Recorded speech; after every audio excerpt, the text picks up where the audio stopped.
Good morning. On behalf of the Vietnam Film Club, we are here to do a very special segment for our upcoming documentary film, My South Vietnam. Being with us today is a very special guest. In a couple seconds, I will introduce him. But before that, I would like to introduce the projects and the vision or the missions of Vietnam Film Club. Vietnam Film Club was established and founded by two members, Dr. Nguyễn Ngọc Bích and Mr. Chu Linh. Their focus was to bring to us the areas of very wide scope of education, history, culture, oral history, everything that has to do with Vietnam, the Vietnamese people, and the Vietnamese history. Being here with us in the studio today is Mr. Uwe Siemon-Netto. He is a journalist that had been in the Vietnam War himself. He is a very true witness of the war. And for him to be here with us today, he's going to present and talk about his experience, his being during the Vietnam War. You already had a book published, and the name of the book is Triumph of Absolutes, correct? Can we have the cover? Can you present us the book? And that is the book that he has established. What is that book about? And what we want to know about his experience is the upcoming interview. We thank you for listening and following through with us. So the very first question, Mr. Siemon, is that in your career as a journalist, especially a journalist in Vietnam. Well, yes, I've been a journalist now for 65 years. Wow. I started out in Germany. I worked, actually in Germany, I worked for the Associated Press, the American Wire Service. Yes, and the last story I covered in Germany was the construction of the Berlin Wall. You see, and this is why I obviously had a particular interest in East-West affairs, which extended obviously to Vietnam as well. Then I was transferred to England and then to America for the Cuban Missile Crisis in 1962, when Khrushchev, the Soviet Union, planted nuclear missiles in Cuba. So I covered that. I covered the Kennedy assassination of President John F. Kennedy in Dallas, Texas, and the trial of Jack Ruby. Jack Ruby was the guy who murdered Lee Harvey Oswald, who murdered Kennedy.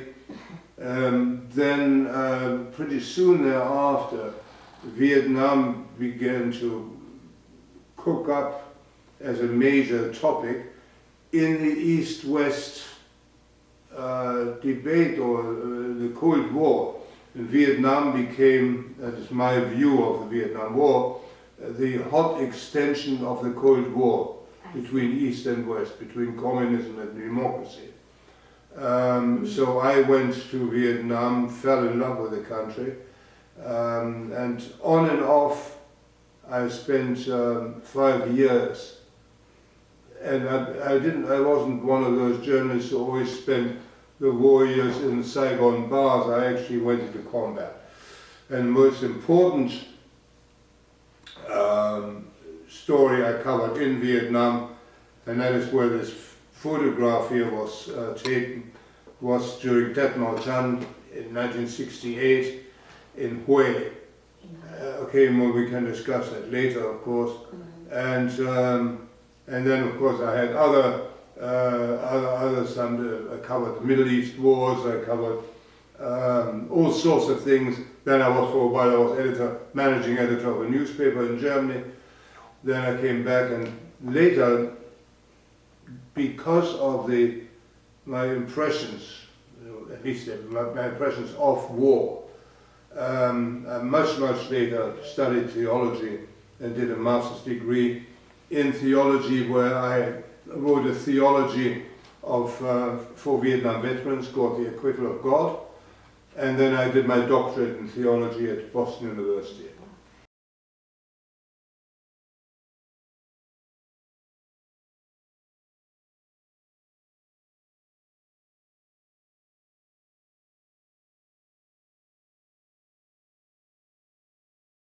No, I tell you what the most important. I mean, I studied. If I weren't a practicing Christian, I obviously wouldn't have bothered to study theology. It's a difficult topic to study.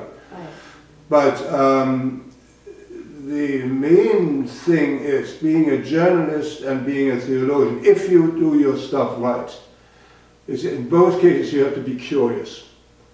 And my main problem with the breed of journalists that came out of the Vietnam War was that they no longer were curious.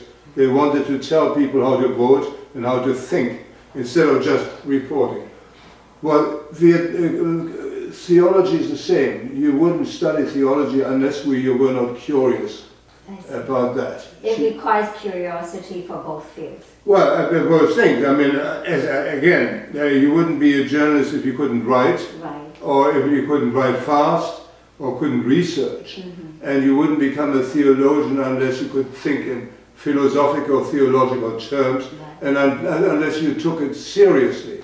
I take theology very seriously, and I'm an adamant theologian.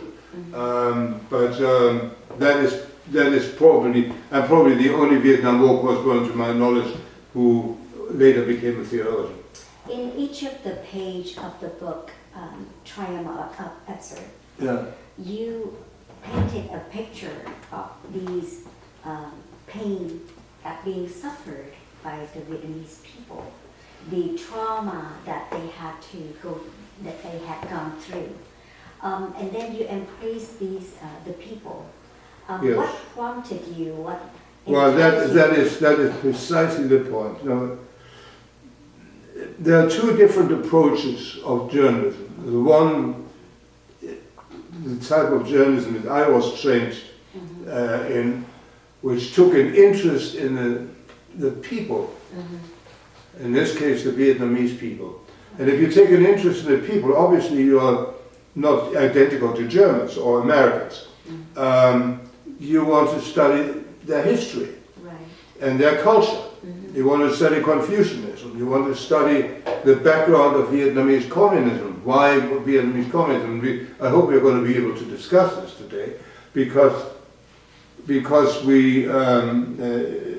it's very important to understand what happened in Vietnam. Ho Chi Minh was not a freedom fighter. He said so himself. He wanted world revolution of the Marxist-Leninist cause. It's something totally different from being a nationalist fighting for the liberation of his country. And he said so himself. Ho Chi Minh said so himself. So then when you really want to understand, or we try to begin to understand a nation which is so entirely different from your own culture, in my case, European culture, then you have to get used to their mentality. You have to use their philosophy. You have to know something about Buddhism and of course all the religions that you have there, and therefore that's what you learn. And you have to learn, for example, that Ho Chi Minh was a co-founder of the French Communist Party in 1920, and that he was a KGB agent as of 1923. That's Soviet intelligence. This is not known, and most Americans didn't read this. I don't know.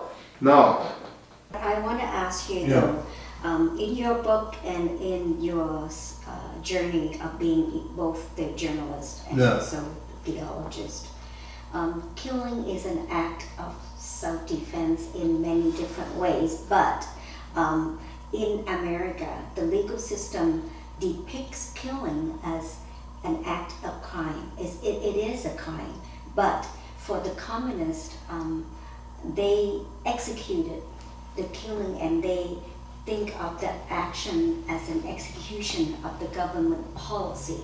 Now take two incidents, two particular things. Take, for example, the American war crimes in My Lai.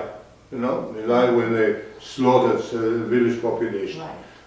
That was not in the execution of American policy. It was a platoon and their platoon leader gone wild. Okay? And he had to be tried. Unfortunately, he was not acquitted, but I mean, he didn't get what he really deserved. What the North Vietnamese and the Viet Cong did, for example, in Tet Mau Tan in Hue, I stood in front of at the rim of a mass grave, full of bodies of women and children and old men, nobody of fighting age.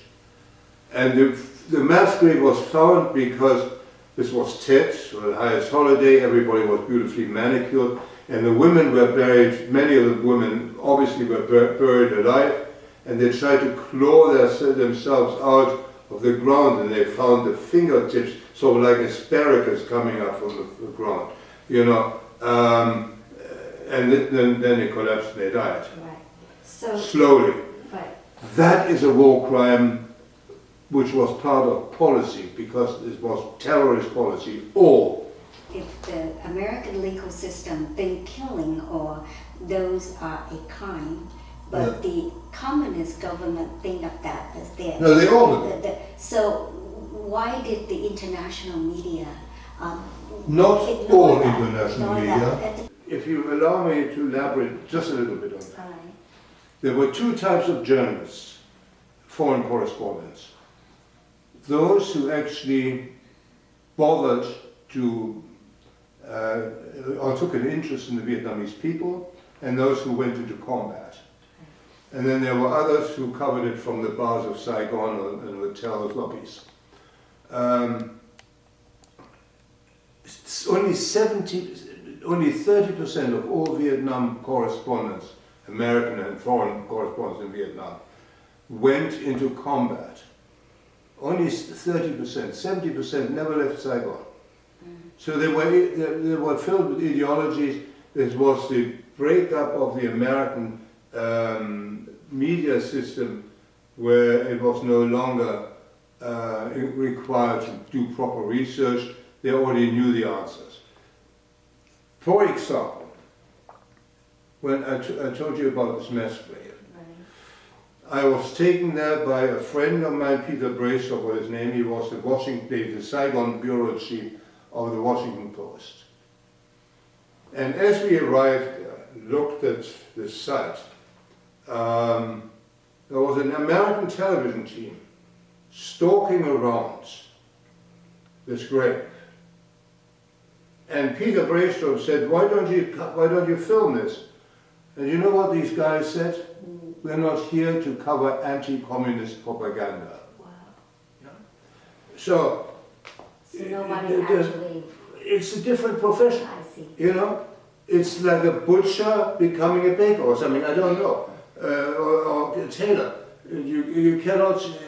so the Americans, yes, the Americans did commit stupid crimes. The Americans made very bad mistakes in Vietnam. If we have time, we'll discuss it. I believe, for example, the search and destroy policy was wrong, because they never provided security for the Vietnamese civilians. The British had very early, under Nguyen Xuan's days, the British had an advisor called Sir Robert Thompson, who had won the war in Malaya, similar war. And he said, you clear territory, you hold the territory, but provide security for the civilians and for their means of income, fields and stuff like that. In your book, many times you repeated a quote from Võ Nguyên Giáp. Võ Nguyên Giáp had said that the enemy does not possess the psychological and political wills to fight a long. That's not the will, it's the war. system. Right. So why did you think that? Could Well, you explain? I tell you, well, he was right. If you have elections every 2 years, as they do in the United States, excuse me, every 2 years, the people, first of all, the politicians are campaigning instead of making policies. I'm talking about the House of Representatives. The mood changes if the population is badly instructed. Take the Tet Offensive. Tet Offensive was won by the South Vietnamese and the Americans. There's no doubt about it. The Viet Cong infrastructure was destroyed, North Vietnamese infrastructure was destroyed in South Vietnam. Then came Walter Cronkite, much later than I, and said, this war is unwinnable, we have to negotiate a reasonable peace. No, he was wrong. By that time the war was won by your side, or by the American side. Bad journalism, influence of population. When Cronkite said this, President Lyndon Baines Johnson of the United States said, I've lost Cronkite, I've lost Middle America. In other words, I've lost the support of the average American in the Middle West and in the South. During the Tet Offensive in Hue in 1968, yeah. The Western media exploited the devastation of the massacre, and one of the cameramen, like you mentioned earlier, he has said, we're not here to film the communist propaganda. No. But being that and having that said, has the Western media duplicated the communist propaganda? Yeah, in essence, not the Western media. I mean, I have to be very careful because I followed, even in Germany, the liberal newspapers, what you would call liberal here in this country, were on the side of South Vietnam in the West, in the United States. And the Washington Post, my friend Peter Beestra, was a liberal newspaper, but he saw the crime and wanted it reported. I mean, North Vietnamese or communist crime, Viet Cong crime. So there is this impression that all the Western media, whether television was awful. And I must tell you, I don't watch American television anymore because I don't trust them anymore. I watch British, French, and German television here in the States, because they're just horrible. They've forgotten. They've forgotten their way. They lost their way. Right. Speaking of the military operation, the Western media reported mostly. It focused on the Allied forces. Forces, I'm sorry? The Allied forces, while the Army of the Republic of Vietnam were the main force who fought with fearless fighting spirit. Can you could you comment on the spirit of the Army of the Republic of Vietnam, or on these famous battlefields, and names of the commanders, if you remember any? Yeah. I know, that is another thing that is the provincialism of the American media. Now, for example, give you a good friend of mine was a good reporter, but he worked for the Minneapolis Tribune. Minneapolis Tribune covered all of Minnesota. So when he went into an operation, the first thing he had to write about is there somebody from Minnesota in this unit I'm accompanying here? I see. So, that rational, reasonable. As a German, I had to do this only twice or three times because there were some Germans in the United States Armed Forces. I did go out a great deal with Vietnamese units, and before the Americans came in wholesale and huge units, I went out only with South Vietnamese forces. Or with special forces and Nung, the Nung tribesmen and Chinese tribesmen who were special forces. But it really depends. But the impression was, of course, that this was an American war. And again, the mistake was, I believe, but I mean, fight till the cows come home by that, that the Americans made a mistake in sending 500,000 men in there, totally ignoring the local culture and the sensibilities. And for example, there was the Yadrung Valley offensive. It's the first encounter between North Vietnamese and American forces. Was the air cavalry division.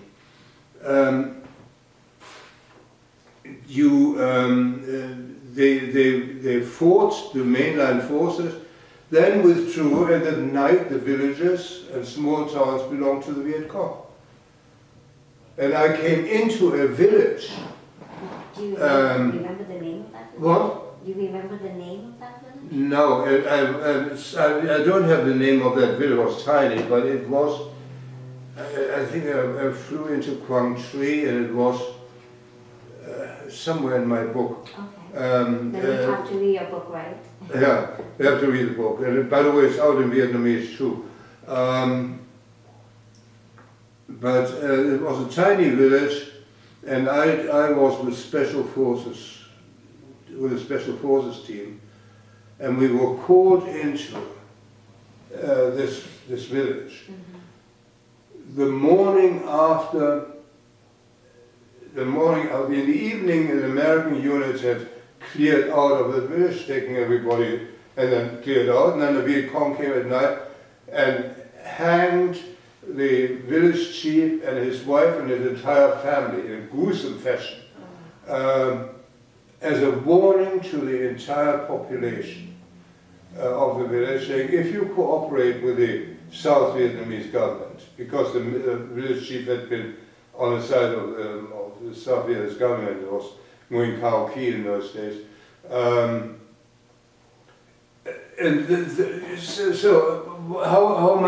How much can you get support from a village population if you don't stay with the villagers, if you don't provide the security at night, if you make sure that the Viet Cong stay out of there? And that was, and the British Advisory Commission there, finally the Brits left. They said it's useless, the Americans don't want to listen to us. The British did this, and they made very clear, we are here, we protect you. This little village here, this little hamlet, we protect you. We don't leave you alone, okay?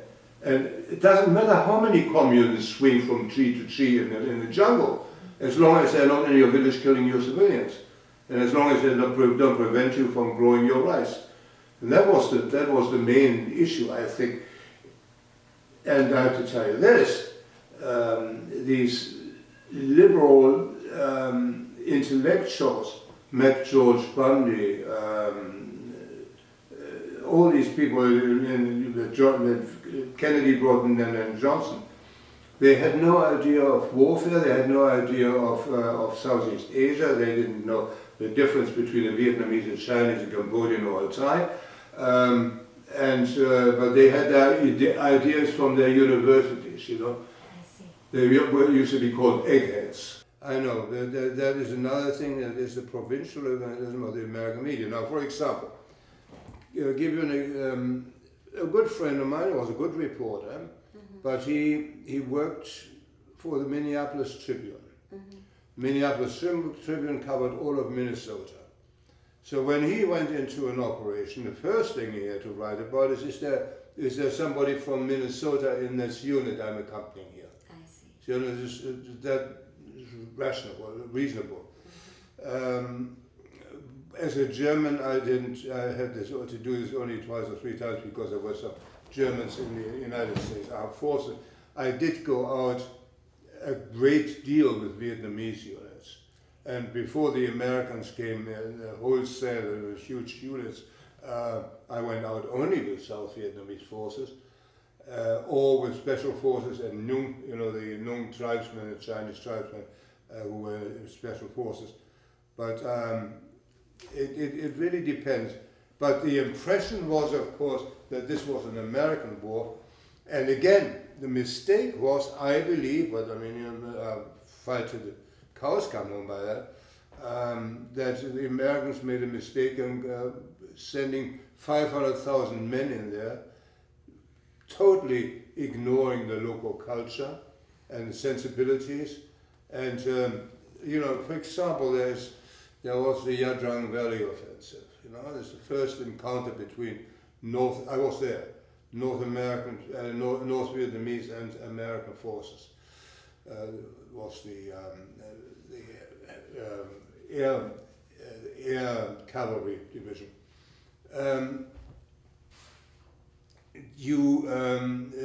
They fought the mainline forces, then withdrew, and at night the villages and small towns belonged to the Viet Cong. And I came into a village. Do you remember the name of that village? What? You remember the name of that village? No, I don't have the name of that village. It was tiny, but it was, I think I flew into Quang Tri, and it was somewhere in my book. Okay. Then you have to read your book, right? Yeah, you have to read the book. And by the way, it's out in Vietnamese too. But it was a tiny village, and I was with special forces, with a special forces team, and we were called into this village. Mm-hmm.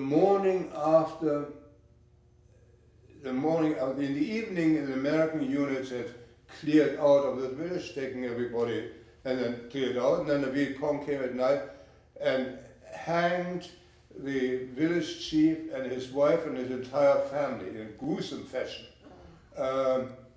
as a warning to the entire population of the village, saying, if you cooperate with the South Vietnamese government, because the village chief had been on the side of the South Vietnamese government, it was Nguyen Cao Ki in those days.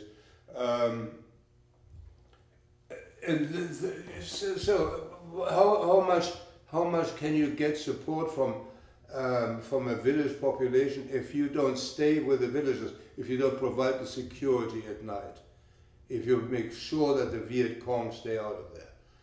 And that was the British Advisory Commission. They had to provide. Finally, the Brits left.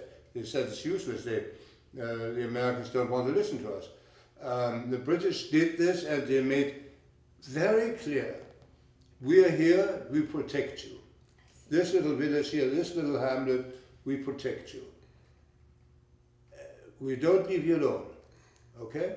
And it doesn't matter how many communists swing from tree to tree in the jungle, as long as they're not in your village killing your civilians, and as long as they don't prevent you from growing your rice. And that was the main issue, I think. And I have to tell you this: these liberal intellectuals, Mac George Bundy, all these people Kennedy, Broughton, and Johnson, they had no idea of warfare. They had no idea of Southeast Asia. They didn't know the difference between a Vietnamese, a Chinese, a Cambodian, or a Thai. But they had their ideas from their universities, I see. They used to be called eggheads. Speaking of the military operation, the Western media reported mostly, it focused on the Allied forces. Forces, not sorry? The Allied forces, while the Army of the Republic of Vietnam were the main force who fought with fearless fighting spirit. Can you name, could you comment on the spirit of the Army of the Republic of Vietnam, or on these famous battlefields, and names of the commanders, if you remember any? I know, that is another thing, that is the provincialism of the American media. Now, for example, give you a good friend of mine was a good reporter, but he worked for the Minneapolis Tribune. Minneapolis Tribune covered all of Minnesota. So when he went into an operation, the first thing he had to write about is there somebody from Minnesota in this unit I'm accompanying here? I see. So that is rational or reasonable. As a German, I had to do this only twice or three times because there were some Germans in the United States Armed Forces. I did go out a great deal with Vietnamese units. And before the Americans came in, wholesale, huge units, I went out only with South Vietnamese forces, or with special forces and Nung, the Nung tribesmen, the Chinese tribesmen, who were special forces. But it really depends. But the impression was, of course, that this was an American war. And again, the mistake was, I believe, but I mean, fight till the cows come home by that, that the Americans made a mistake in sending 500,000 men in there, totally ignoring the local culture and the sensibilities. And, for example, there was the Yadrang Valley offensive. It's the first encounter between North Vietnamese and American forces. Was the air cavalry division.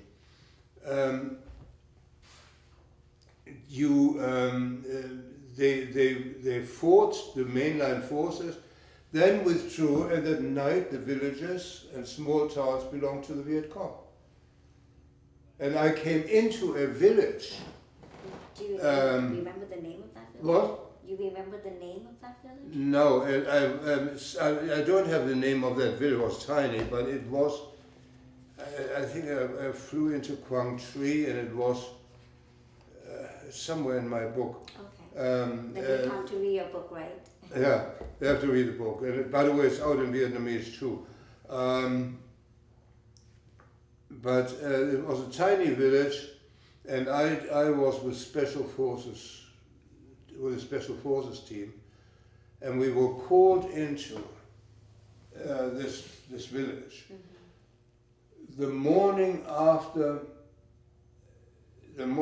In the evening, the American units had cleared out of the village, taking everybody, and then cleared out, and then the Viet Cong came at night and hanged the village chief and his wife and his entire family in a gruesome fashion,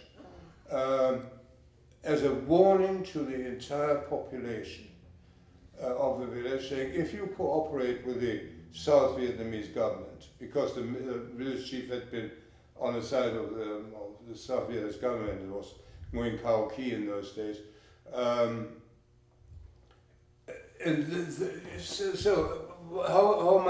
How much can you get support from a village population if you don't stay with the villagers, if you don't provide the security at night, if you make sure that the Viet Cong stay out of there? And that was the British Advisory Commission. They had to provide. Finally, the Brits left. They said it's useless. The Americans don't want to listen to us. The British did this, and they made very clear, we are here, we protect you. This little village here, this little hamlet, we protect you.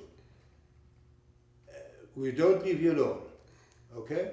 And it doesn't matter how many communists swing from tree to tree in the jungle, as long as they're not in your village killing your civilians, and as long as they don't prevent you from growing your rice. And that was the main issue, I think. And I have to tell you this, these liberal intellectuals, George Bundy, all these people in Kennedy, Broughton, and Johnson, they had no idea of warfare, they had no idea of Southeast Asia, they didn't know the difference between a Vietnamese, a Chinese, a Cambodian, or a Thai. But they had their ideas from their universities, I see. They used to be called eggheads. Yeah. A U.S. Marine Major, I believe his name is Richard Barton. Yeah. He has mentioned that most Americans don't know the exact truth of the Vietnam history or the details of the Vietnamese history. And even if they know, most of it would be incorrect or wrong. Well, how do we set the record straight? Well, the record can only be set straight if people. His point of view. That's why I wrote this book, and Why others, there are other books out like that too. The record can only be set straight by having a museum. That's what you're doing. By the Vietnamese, who are a good community here, very respected in the United States as hardworking and clean and proper and incredible people. So by all that you can set it straight. But the destruction of the American media system in the 1960s, and I mean Walter Cronkite is still revered as the grandfather of American journalism. No, he wasn't. He was wrong. Reading all your books, people would seem to see that you develop a love for the Vietnam. Yes. You have embraced the culture, the Vietnamese people. How did that? How did you develop that? Was it because you were a religious person, or did it come or stem from the images of the pain and the trauma that the Vietnamese people had gone through, and then you developed this love and compassion for our homeland? Well, I had very, very good Vietnamese friends. I see. And I never managed it. With your multiple tone levels, it's very difficult for a European to learn your language. But in those days, French was still the lingua franca in Vietnam, Yes. and I speak French as well as English. Beautiful So language. that helps. Yes. I was included into social events by the Vietnamese society, French-speaking. But I mean, that even included people in little villages. I mean, every mayor or village chief or in somewhere in the hinterland of Vietnam spoke some French in those days. It helps. And then the German embassy, the West German embassy in Saigon, had many cultural events to which the Vietnamese attended. Concerts, theatre, but concerts in particular, which in return led to us taking a keener interest in Vietnamese culture. And it's fascinating, it's wonderful.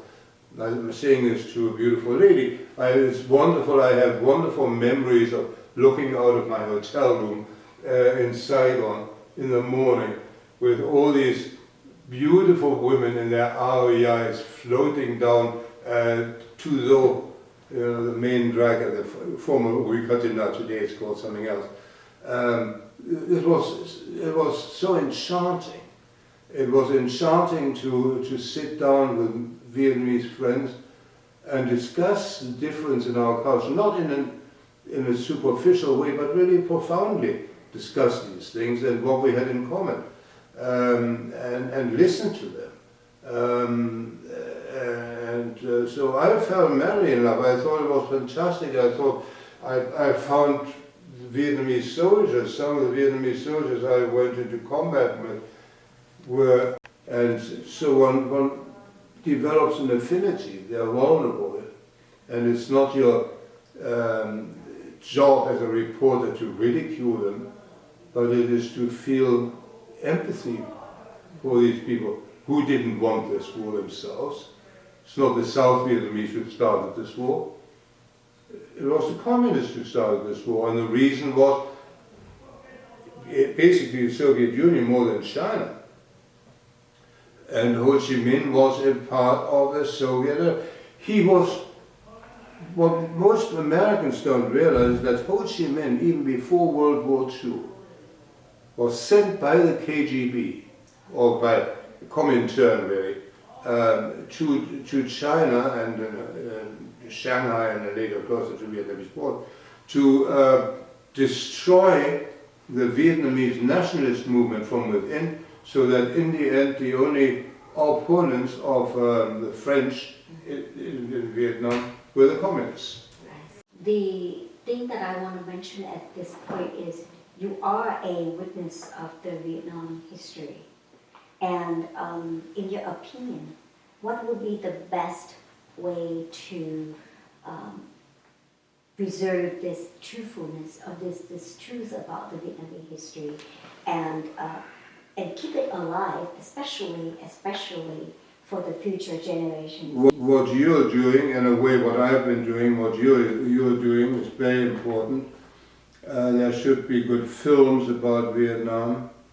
It is very important to point out that this was not a victory of a righteous cause, 1975, was a victory of a terrorist cause. That the Vietnamese people, I think it was a great shame. I'm saying it's not only about Vietnam but also about Germany, that the monarchy was abolished, because this sort of construction of a monarchy, of a powerful people, wherever you look in the world, the Vietnamese in Germany, they make wonderful citizens, Vietnamese refugees in West Germany. Wonderful citizens. They are become good writers, German writers, German doctors, dentists, all that. You have ambassadors for the traditional Vietnamese people in Germany, Austria, Australia, New Zealand, Canada, and here in America. And they play a very important role in the general acceptance of Vietnamese history. So I mean, as long as you keep Vietnamese history alive in the minds of the younger generation here, you'll be fine. Communism is not going to last forever in Vietnam. And you notice that the South Vietnamese are doing very well. Obviously not because of communism, because at least in their economics, you can hardly call them communist anymore, but they are a vile dictatorship. That's another thing.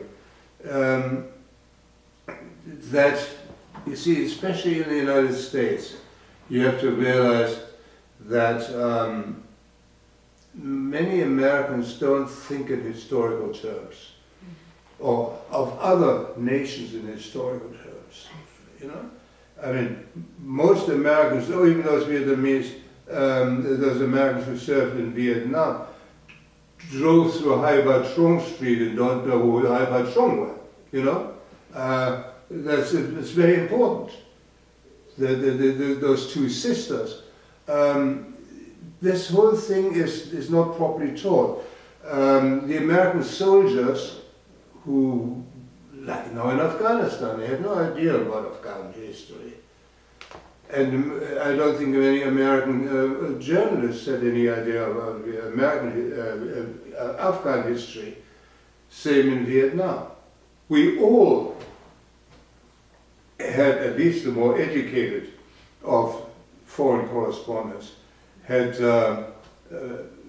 Bernard Fall's wonderful book, The Two Vietnams on Our Bedside Table, which really gave you an insight into the history of the Vietnam and the Vietnam War, Franco Vietnamese relations, and of course American Vietnamese relations.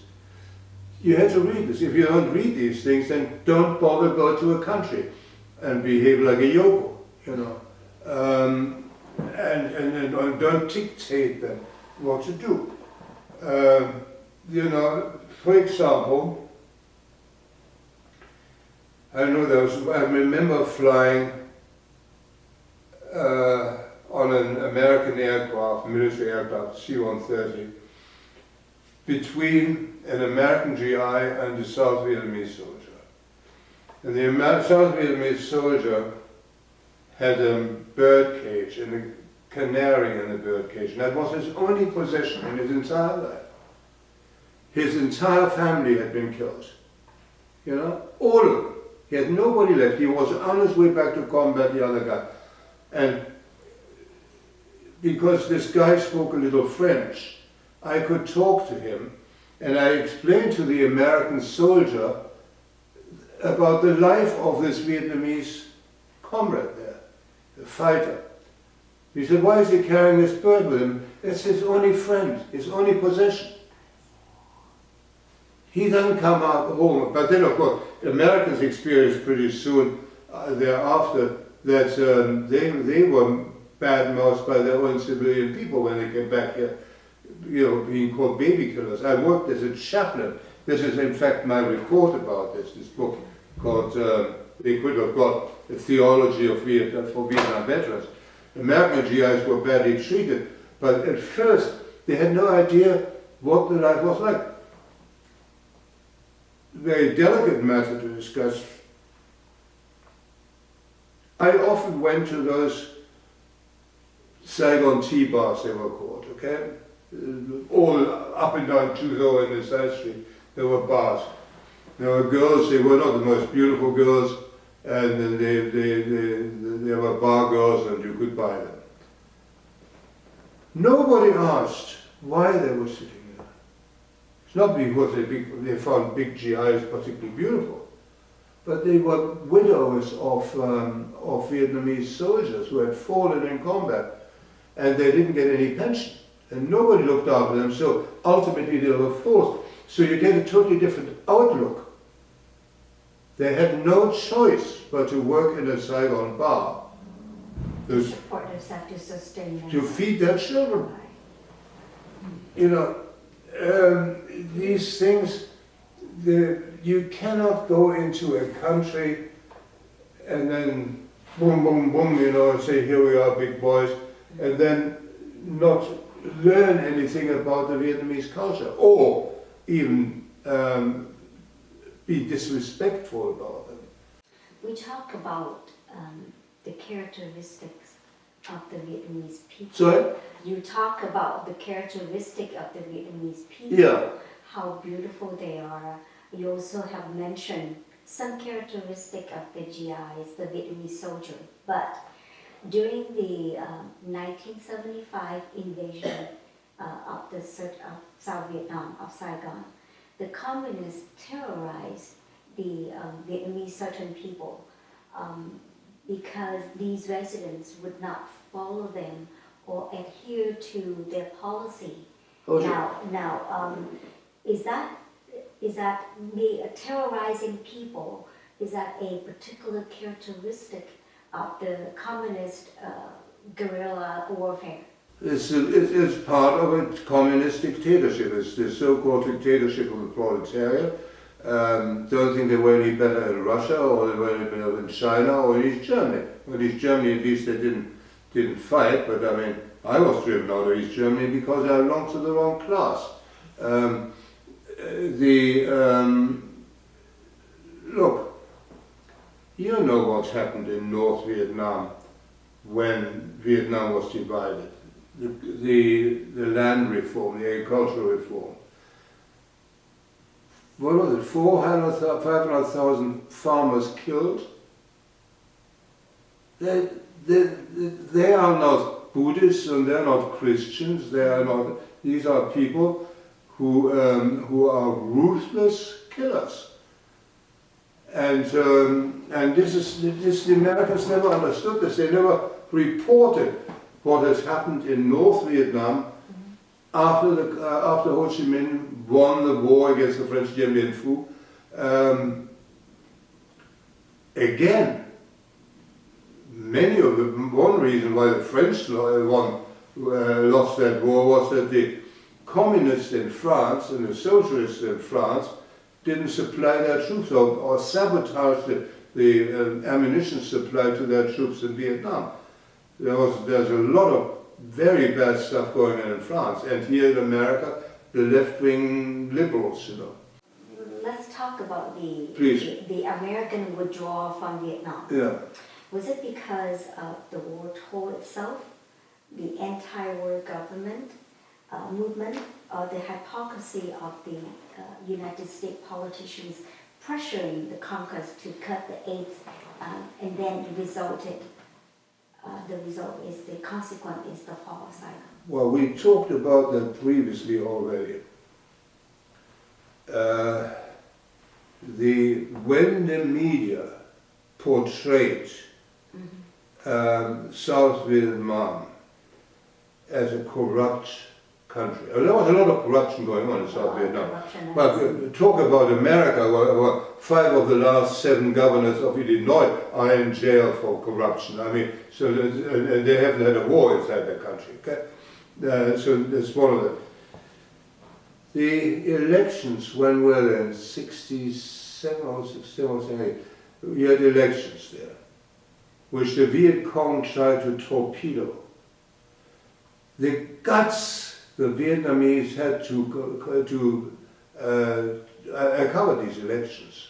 Okay, the guts they had to actually go to the polls, knowing that they would be killed by the Viet Cong on their way to the polling stations. You know, you had a democracy. Not everything was perfect. It wasn't Britain in the 19th century or something like that. This is in a war-torn country. Normally, here's an interesting thing. In the United Kingdom, during World War II, there were no elections. You had a coalition between Labour and Conservatives, because they had a common goal, which was to fight us, the Germans. Okay. Yet the Vietnamese, 80% of the South Vietnamese electorate participated in those last elections. I mean, I was flabbergasted. The guts they had, they actually went to the polls, and the parliament was a lively affair. I enjoyed going to the parliament. We beat each other up sometimes, it was marvelous, but it was good. It was a good part. You don't have a parliament like that in Hanoi, you know?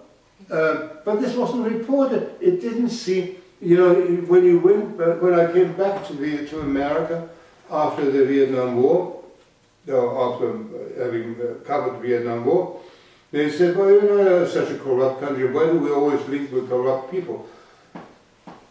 Most politicians have a corrupt side, and in most countries you have corrupt politicians. And in America, first and foremost, you know. Sure, you had corrupt people, I don't know. Then you had authoritarian governments. You asked me about Ngo Dinh Diem, but he wasn't. I don't think he was corrupt. He was a very patrician ruler. But they still had elections. So I don't know. It's just, Did the American withdrawal result from the Western nations' inability to face a protracted war?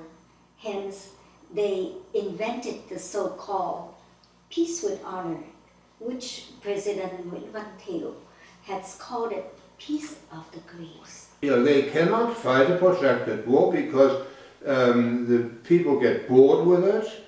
People don't want to, you know, 58,000 Americans died in Vietnam, not nearly as many of the South Vietnamese, but anyway, they did die, and people came home wounded and crippled, and then suddenly they also, why do we have this war?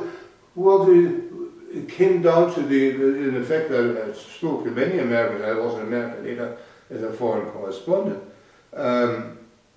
Americans said, well, why would we have to sacrifice our young men for these corrupt South Vietnamese? That's not what you sacrifice your men for. You fought a hot phase of the Cold War, and the enemy was really Moscow. Okay, and why would you expect South Vietnam to be the perfect democracy if you yourself were the perfect democracy? And you know, all this made no sense. But they were not properly informed because they were let down by their media. And then, of course, the politicians, being mentally corrupted, like the ones, for example, who in 1973 denied arms to the South Vietnamese government, which in fact then led to the end of the downfall of Saigon. It was because the people, the population, popular vote did no longer support this war effort. They did in the beginning, and had this been properly presented to the American public as something that will come to haunt you when you lose, you know. Don't you think that Afghanistan now, the people of the Taliban in Afghanistan, that they have not learned their lesson from Womenzhap, you know, the Americans, you sit it out long enough, the Taliban or North Vietnamese, and the Americans will say, no, bring our soldiers home for Christmas. You know, and the next thing is cliche thinking. You're thinking in cliches. The cliche is you have to bring our homes back, boys back for Christmas, and our boys, and all that sort of thing. And the next thing, and of course they're all corrupt, the South Vietnamese, and then in the end, they more or less celebrate. And you have the students, your college students in California, I've seen them here, carrying posters, ho ho Ho Chi Minh, you know, without the foggiest idea Ho Chi Minh was, even though it was known. This marvelous professor, he was actually an Austrian Jew, French citizen, who then taught at Howard University in Washington DC, Bernard Ford, described all this in great detail. As I said, we all had this book, The Two Vietnams, on our bedside table. But you've got to read a book, otherwise don't bother reading a book, don't bother going there. Go to a hamburger joint somehow in the nearest village. But this was so ridiculous. That is what you are fighting against, and why it is so important to promote and work on the history of South Vietnam and on the history of all of Vietnam, and then a separate issue on how on Vietnamese communism. During this time, the Vietnamese people have fought the war and also at the same time, simultaneously, trying to build the country economically, socially. What would you describe or point out some of the characteristics of the South Vietnamese during this period that oftentimes the media or the world ignore or make us make South Vietnam a victim of betrayal? Yeah, it was a victim of betrayal, and I'll tell you, it was that part of the media. It was not all of the media. I have to repeat this often and often again. There were good stories. I think television was horrible here in America. I mean, the New York Times played a very dubious role, but you know, I covered this war with Bill Toohey, who was Los Angeles Times correspondent. He was a very fair writer, described the Vietnamese beautifully. A lot of people in the Washington Post described it fairly. But then all this changed, the more the American media changed their character, and Vietnam became a victim of the change in journalistic professionalism in the United States and around the world. And it has cost the Americans a lot because, as I said, Afghanistan would not have been possible. This disgraceful withdrawal from Afghanistan now would not have been possible had it not been for the irresponsible change in the Vietnam War. When the Vietnam War, the Tet Offensive, was won by the United States and South Vietnam and South Korea and the Australians and Filipinos. I mean, you had a lot of allies.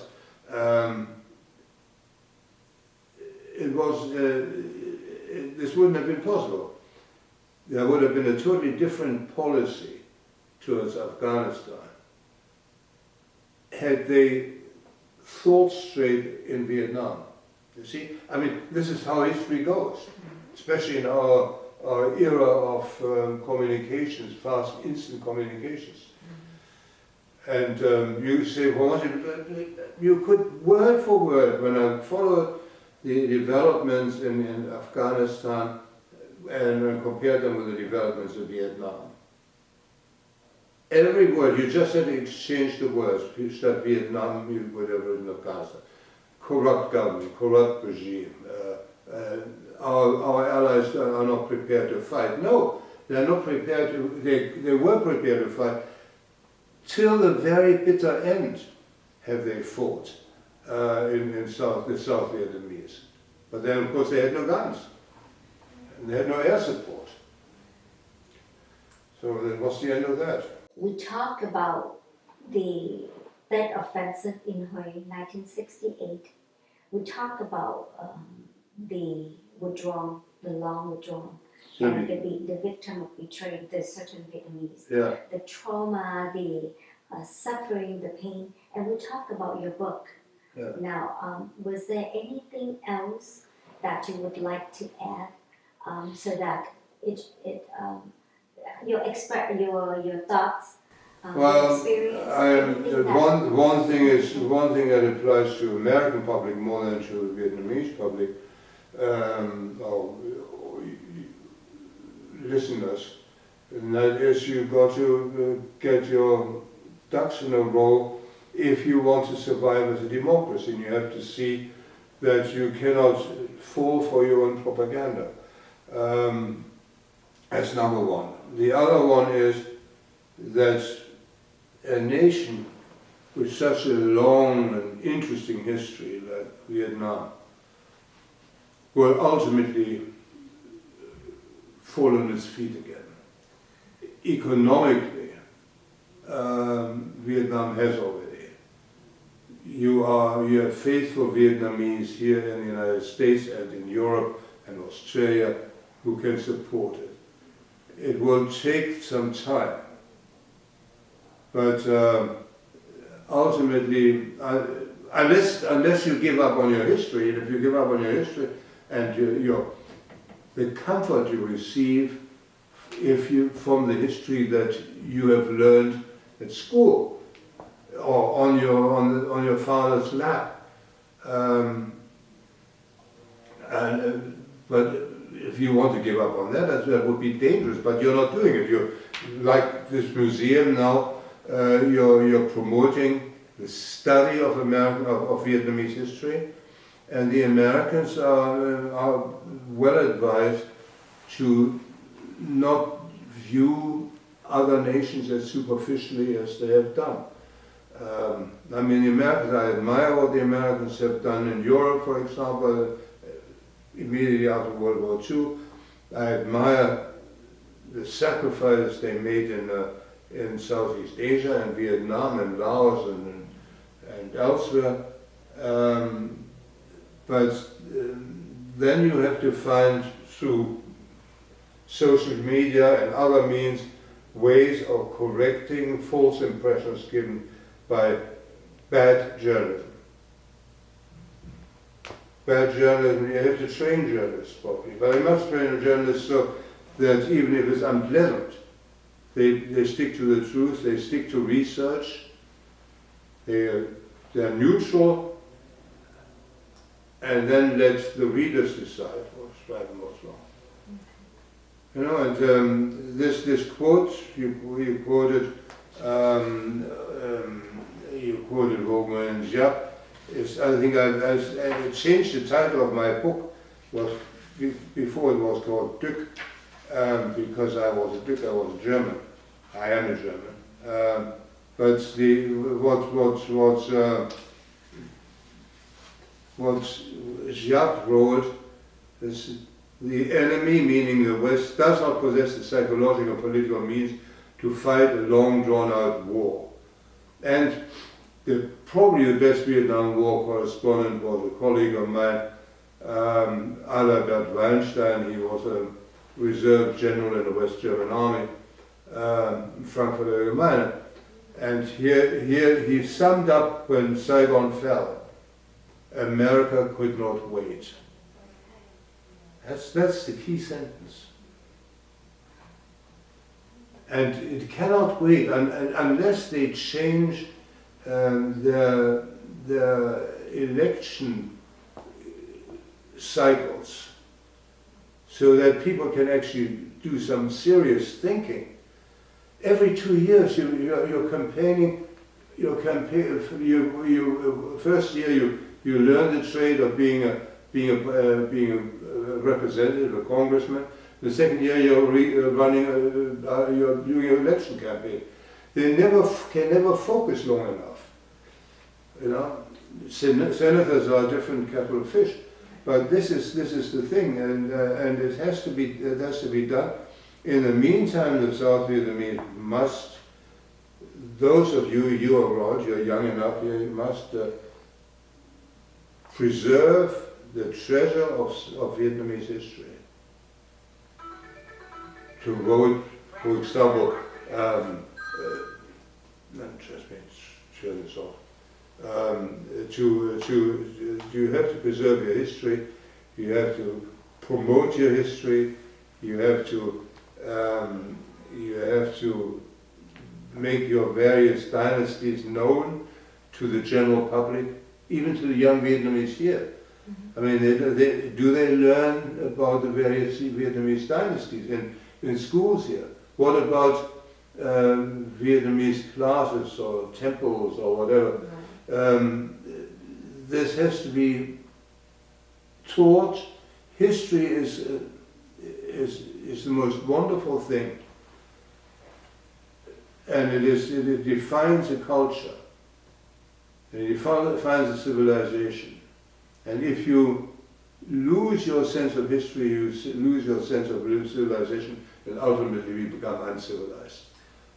If you are given an opportunity to say 3 words or say one thing about the Vietnam War or the South Vietnamese people here in America, what would that be? Well, the South Vietnamese people were very strong, sturdy, charming people, attractive people. I found them interesting people, probably the most interesting, complicated. We are a complicated lot, and that's, by the way, that's one of their problems too. You have 3 Vietnamese in 5 different parties, you know. They squabble all the time. Because they're complicated, because they think. Confucianism, thinking, and so we fight each other. But it's interesting. They're not bores, they're interesting people. You have a wonderful cuisine, you have a wonderful old culture, you have a very wonderful philosophy. That has to be maintained, and you know, I would find it very sad if 2 generations from now Vietnamese Americans sloofed about and looked fat from too many hamburgers, you know. That would be very, very sad. Your cultural institutions, your church congregations, your Buddhist temple congregations should teach these things and befriend the Americans and show them, look, there's more to us than Nukman and There's more than just Nukman, all of those, right? Yeah. Well, thank you very much. We appreciate